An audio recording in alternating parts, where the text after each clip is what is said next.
नमस्कार मित्रांनो, स्वागत आहे तुमचं आमच्या चॅनलमध्ये.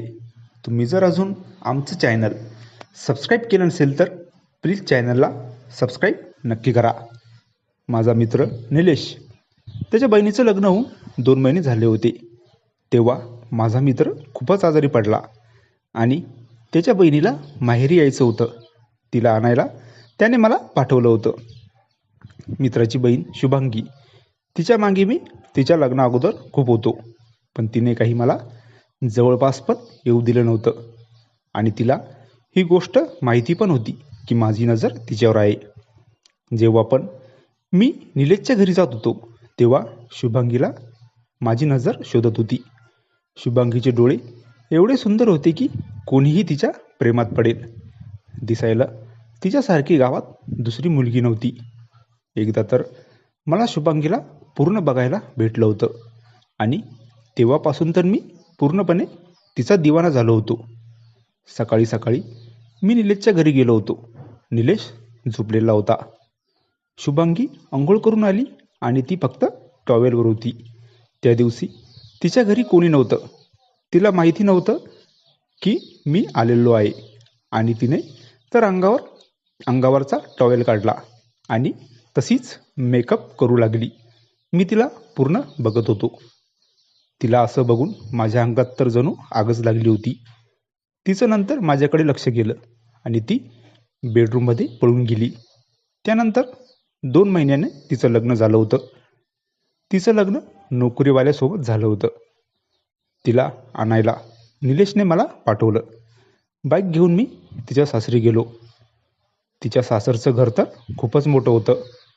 शुभांगी अगोदरपेक्षा पण खूप भारी दिसत होती.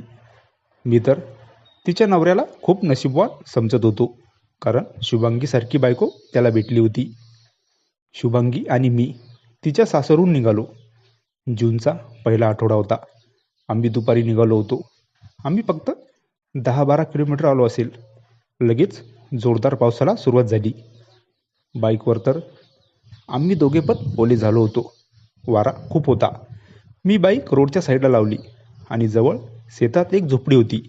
त्या झोपडीमध्ये आम्ही थांबलो. शुभांगी पूर्ण ओली झालेली होती.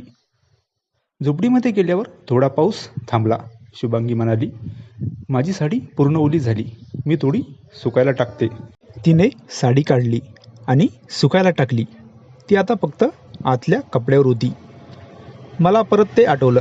तिला टॉवेलवर बघितलं होतं तसं. माझ्या अंगात तर परत आग लागली होती. शुभांगी माझ्यासमोर बिना साडीची होती. माझ्या मानावरचा ताबा सुटला आणि मी तिला गच्च पकडलं. मी तर काय करतो हे मला समजेना.